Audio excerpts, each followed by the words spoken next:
नमस्कार, मैं संदीप तिवारी। आप देख रहे हैं अमर उजाला। विधानसभा में उप नेता प्रतिपक्ष इस्तीफा ने पूरे सियासत में गर्मी ला दी थी, जिसके बाद लगातार अलग अलग कयास लगाए जा रहे थे कि क्या नेता उप प्रतिपक्ष जो हैं वो बीजेपी में शामिल होंगे या कुछ और स्टैंड लेंगे।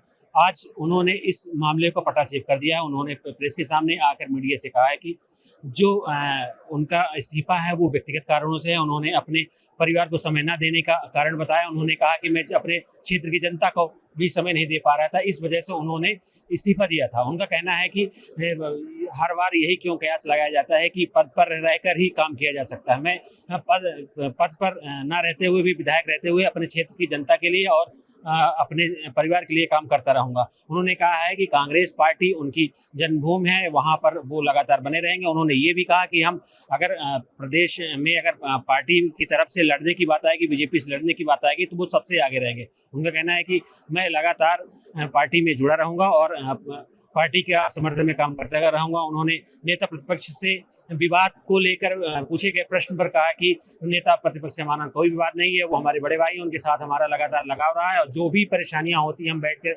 निपटाते हैं, किसी दूसरे को निपटाने की जरूरत नहीं होगी। अब मैं लगातार कांग्रेस पार्टी में रहकर काम करता रहूंगा।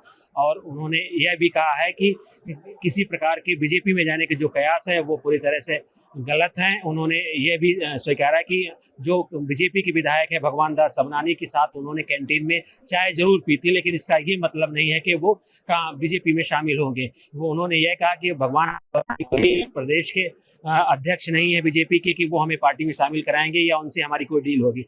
हम हमेशा कांग्रेस पार्टी के हैं और कांग्रेस पार्टी में बने रहेंगे। देखिए, हमारे संगठन मंत्री जी जिम्मेदार पद पे हैं, उसको लिख के भी दे चुके हैं। तो ये तो कहना गलत है कि पार्टी ने इस बात का कॉग्निजेंस नहीं लिया है। पार्टी ने भी इस बात को स्वीकार किया है कि और मैंने भी इस बात को माना है। मैंने जो भी अपनी बात कहनी थी वो कही है पार्टी के अंदर उचित प्लेटफॉर्म पे कही है। आदरणीय हमारे जो नेशनल प्रेसिडेंट हैं मल्लिकार्जुन खड़गे जी को मैंने विस्तृत रूप से अपनी बात, अपने कारण बता दिए हैं और मैंने ये बात सही है। अगर यदि कोई इस बात की पुनः पुष्टि करना चाहता है, जी हाँ, मैंने अपने स्वीकार हुआ, ये वापस ले लिया आपने? इस्तीफा स्वीकार? मैंने सुन लिया, पानी पी के उत्तर दे रहा हूँ भैया, सुन लिया। पार्टी में ये कहा, मैं आगे बढ़ के पीछे नहीं हटता हूँ। मैंने इस्तीफा वापस नहीं लिया है। पार्टी का क्या निर्णय होता है ये मेरे हाथ में नहीं। हमारे पार्टी के इतने वरिष्ठ नेता हैं वो जो भी निर्णय लेंगे, आदरणीय हमारे नेशनल प्रेसिडेंट हैं, वो जो भी निर्णय लेंगे स्वीकार कर सकते हैं, अस्वीकार कर सकते हैं, जो भी वो करते हैं, क्योंकि वो पार्टी के सर्वोच्च पद पर विराजमान है। वो जो भी निर्णय लेंगे, देखिए पार्टी मेरे लिए सर्वप्रथम है, पार्टी माँ समान है। पहले भी मैंने इस बात को कहा, मेरे पिताजी ने भी इस पार्टी के लिए खून पसीना एक किया। मेरा नैतिक दायित्व है अपनी पार्टी के लिए हमेशा खड़े रहना और मैं हमेशा खड़े रहूँगा, इस बात में कोई दो राय नहीं है। और मैंने उचित प्लेटफॉर्म पे अपनी बात पहुंचा दी है। कारण क्या है आपके इस्तीफा देने का? विधानसभा का सत्र चल रहा है, सत्र चलते समय आपने इस्तीफा दिया अचानक से? जी, 2 सवाल आए। जी, क्या पूछा आपने? मैं आप दोनों का उत्तर एक ही में दे दूंगा। जी, कारण क्या है? ठीक है, आपने कारण पूछा, उनने पूछा दबाव था क्या। मैं पहले एक चीज़ स्पष्ट कर देना चाहता हूँ, मैं दबाव में काम करता ही नहीं हूँ कभी भी। मतलब ऐसा मुझे नहीं लगता कि ऐसा कोई भी व्यक्ति, ऐसा कोई भी दल या ऐसा कोई भी डिपार्टमेंट या कोई भी कह लें जिसके मैं दबाव में आऊँ या भविष्य में भी आ सकता हूँ, तो दबाव का तो प्रश्न उत्पन्न होता नहीं है। रही बात कारण की, तो जितना मैं आपको संक्षिप्त में बता चुका हूँ कारण वही है।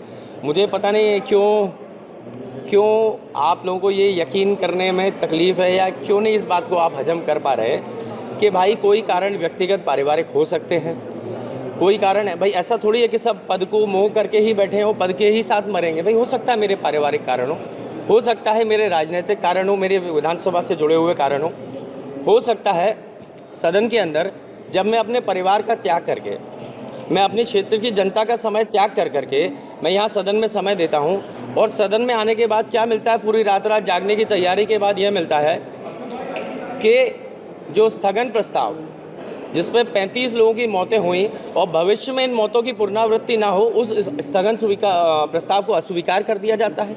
तो क्या मैं इसके लिए रात जाग के तैयारी करता हूँ सदन के अंदर उपनेता बन के कि भाई मैं यहाँ आऊँगा और यहाँ पर पहले बहस होगी कि स्वीकार करे कि नहीं करे और सरकार के कहने से सदन चलेगा और अस्वीकार हो जाएगा। मैंने प्रश्न पूछा, 2 उदाहरण देता हूँ। मैंने प्रश्न पूछा कि जो बात मुख्यमंत्री जी ने चीफ सेक्रेटरी से कही और बाद में चीफ सेक्रेटरी ने इस बात को कहा कि ये कोई भी कलेक्टर बिना पैसे लिए काम नहीं करता। इस संबंध में मैंने प्रश्न पूछा और इस पर एक ईमानदार मंत्री है करण सिंह वर्मा जी ने भी ये बात कही कि हाँ थोड़ा बहुत लेन देन तो चलता है। देखिए कितनी ईमानदारी से उनने कितनी जिम्मेदारी की बात कह दी, जिम्मेदारी के पद पे। तो जब मैंने प्रश्न पूछा उस प्रश्न को रिजेक्ट कर दिया गया। भाई मेरा प्रश्न गलत था क्या? मैंने मुरैना में एक प्रश्न पूछा, वहाँ पर जो कैलारस शुगर मिल है उसको लेकर के, तो बोल के रिजेक्ट कर दिया कि इसमें शब्द ज़्यादा हैं। भाई अभी कोई दूसरी या तीसरी कक्षा में थोड़ी पढ़ रहा हूँ मैं। अगर 4 शब्द ज़्यादा लिख गए तो क्या मेरा संवैधानिक मूलभूत अधिकार प्रश्न पूछने का जनहित में क्या समाप्त कर दिया जाएगा 4 शब्द ज़्यादा लिखने से? मैंने अपनी बात अपने प्लेटफॉर्म पे कह दी है और अपनी भावना व्यक्त कर दी है, कारण स्पष्ट कर दिए हैं। विधानसभा में चर्चा हो नहीं रही जनहित के विषय पे और पूरा समय मैं यहाँ दे रहा हूँ, दिन रात तैयारी कर रहा हूँ। साथ में जो मेरे पारिवारिक कारण है, मैं वहाँ पहुँच नहीं पा रहा हूँ समय पर, क्षेत्र में जा नहीं पा रहा हूँ, मेरे खास भाइयों के यहाँ पे गमी हो गई, परिवार में गमी हो गई, तो मैं इन सब चीज़ों से मुझे लगा कि मैं शायद अपने पद के प्रति न्याय नहीं कर पा रहा हूँ। मैंने अपनी भावना व्यक्त कर दी। आप रात भर जग के आप स्टडी करते हैं और बोलने नहीं दिया था, इस पे क्या? रात भर जग के आप स्टडी करते हैं उसके बाद बोलने नहीं देते, क्या है? सर घबराई हुई सरकार है, इनको डर है कि मैं तथ्यों के साथ इन चीज़ों को रखूँगा, इसलिए वो जो जनहित के विषय हैं, चाहे गौमांस का हो, शंकराचार्य जी के अपमान का हो, भागीरथपुरा की मृत्यु का हो, इस प्रकार के जितने भी विषय हैं, जो भ्रष्टाचार फैला है, चाहे पीएचई में या अलग अन्य विभागों में चर्चा ही नहीं होती है, तो घबराई हुई सरकार है। कांग्रेस में स्पेस नहीं मिल रहा है, ऐसे भी अटकलें लगाई जा रही है, इसलिए आपने पद से इस्तीफा दिया? नहीं, कांग्रेस में पर्याप्त स्पेस मिल रहा है। मुझे लगता है यंगेस्ट एज में अगर मुझे डिप्यूटी लीडर बनाया है, सिर्फ एमपी में नहीं, मैं आपको पूरे भारत की बात कर रहा हूँ, तो अगर इसको मैं स्पेस नहीं मानूंगा तो फिर मैं अपनी पार्टी का फिर वास्तविकता में मैं तो धन्यवाद देता हूँ कि मुझे इतना बड़ा दायित्व इतनी कम उम्र में मिला, तो ये स्पेस का तो प्रश्न वहीं भाजपा में जाने की फालतू अटकलें बंद कर दो, कुछ है ही नहीं है सर। ना पहले कभी था, ना भविष्य में कभी है। आपके राज्य की खबरें, आपके शहर की खबरें सबसे पहले जानने के लिए देखते रहें अमर उजाला। चैनल को सब्सक्राइब जरूर कर लें और पाएं हर अपडेट।